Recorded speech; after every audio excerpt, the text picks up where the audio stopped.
আমার কিডনির সমস্যা, হুট করে আমি ব্রেন স্ট্রোক করি। আমি অটো ভ্যান চালাইতাম। আমি গাড়ি নিয়ে গেছি শুক্রবারের দিন গায়ন মসজিদে নামাজ পড়ছি।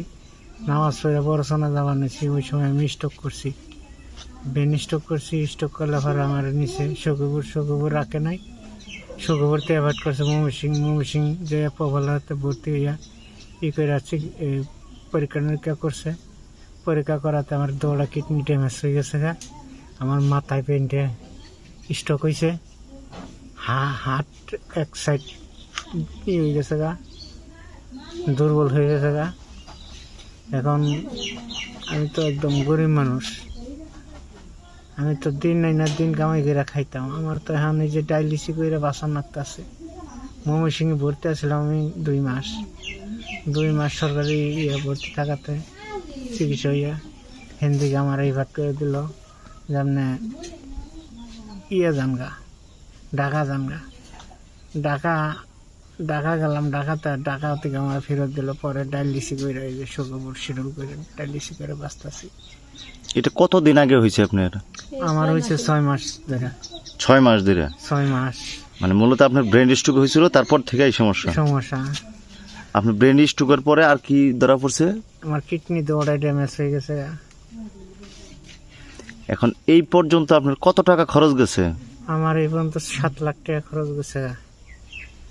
7 লাখ টাকা খরচ গেছে। আমার গরু গাছু বাড়িতে যা ছিল টিনও আমি বিক্রি করছি। বিক্রি করে আমি চিকিৎসা হইলাম। এলাকাবাসীও দিছে, সাহায্য জমা করছে। আমি এখন একবারে ফকির, ভিখারি। আমার যদি কেউ সাহায্য করে তাহলে আমি সাহায্য অঞ্চলের চিকিৎসা হতে পারবো, নইলে আমার মৃত্যু। আমি যদি 3 দিন পর ডায়ালিসিস না করি তাহলে আমার শ্বাসকষ্ট বার হয়। আমার নিয়ে অনেকখানে দৌড়াতে হয়। শকুপুর যাই সরকারি হসপিটালে আমাদের চিকিৎসা নাই। আমার স্বামী হঠাৎ করে গাড়ি নিয়ে গেছে, গাড়ি নিয়ে যাইয়া গাড়ি নিয়ে স্ট্রোক করতাম। পরে আমরা গেলাম, যাইয়া শকুপুর নিয়ে গেলাম, শকুপুর রাখলো না। তারপরে ময়মনসিংহ গেলাম, ময়মনসিংহ যাইয়া ময়মনসিংহ ভর্তি পেলাম আমরা 2 জন। পরে রাখলো একবারে 1 মাস টাইকে আমরা এলাম।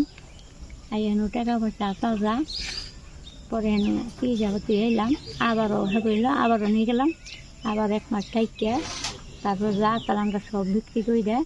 তখন নিয়ে হয়েছে কর্মকর্তা আমরা শকুপুর খালি ডায়ালিসিস করতেছি। ও বিদেশে যারা আছে যদি আমাকেও কিছু দিত তাইলে মনে করেন যে আমি একটু চিকিৎসা পাতি করে দেখতাম। আমার বাইরে নিয়ে সবাই একটু সাহায্য করতাম। বাইরে আমি বাঁচার হইতাম। আমার যা আসাল বেচা কিনা চিকিৎসা করলাম। আর আমার পক্ষে সম্ভব হইল না। আনারা দিয়ে যাই দিতেন আমার ভাইটারে বাঁচাইতে পারতাম। দেশ বিদেশে যারা আছেন ভাই এর ভাই যে আসেন, আমার পক্ষে সম্ভব হলো না ভাই আমি বাঁচা করা নিয়ে। আমি যেটুকু আসাল আমার বাপের জমিন নাই, আমি উর্বি জায়গায় থাকি এইটুকু করে বাঁচাই আসছি। 8-9 লাখ টাকা খরচ হয়ে গেছে। এই বন্ধু ভাই যেটুকু উপকার ঠিক করতেন আমার যে সাহায্য করতেন খুব উপকার হইতো। ভাই দেশ বিদেশে যারা আছেন সকলে যে আমার একটু সাহায্য করতেন তাহলে আমি মনে হয়েছে একটু বাঁচতে পারতাম। কারণ আমি তো বেকারি, আমি তো দিন মজুরি করে খাইতাম। আমার যে রোগ হয়েছে, 2টা কিডনি চলে গেছে, আমার ব্রেন স্ট্রোক হয়েছে, একটা সাইড চলে গেছে। আমি তো এখন চিকিৎসা হতে পারতেছি না। এখন প্রতি সপ্তাহে আমার 3টা করে ডায়ালিসিস করতে হয়। আমার প্রতি সপ্তাহে 15 থেকে 16 হাজার টাকা ওষুধ সহ আমার খরচ। আমার বাদে, আমার ফ্যামিলি বাদেই।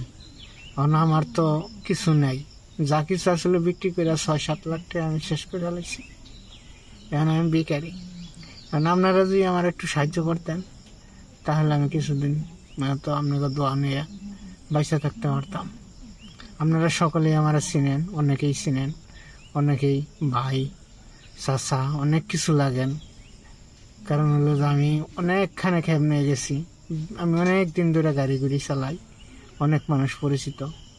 কিন্তু আপনারা 10-20 টাকা 50 টাকা 100 টাকা কেউ যদি সাহায্য করেন তাহলে আমার তো দেখা যাওয়া যায় 10 জনে দিলে আমার একটু উপকার। আমার একা তো সম্ভব না।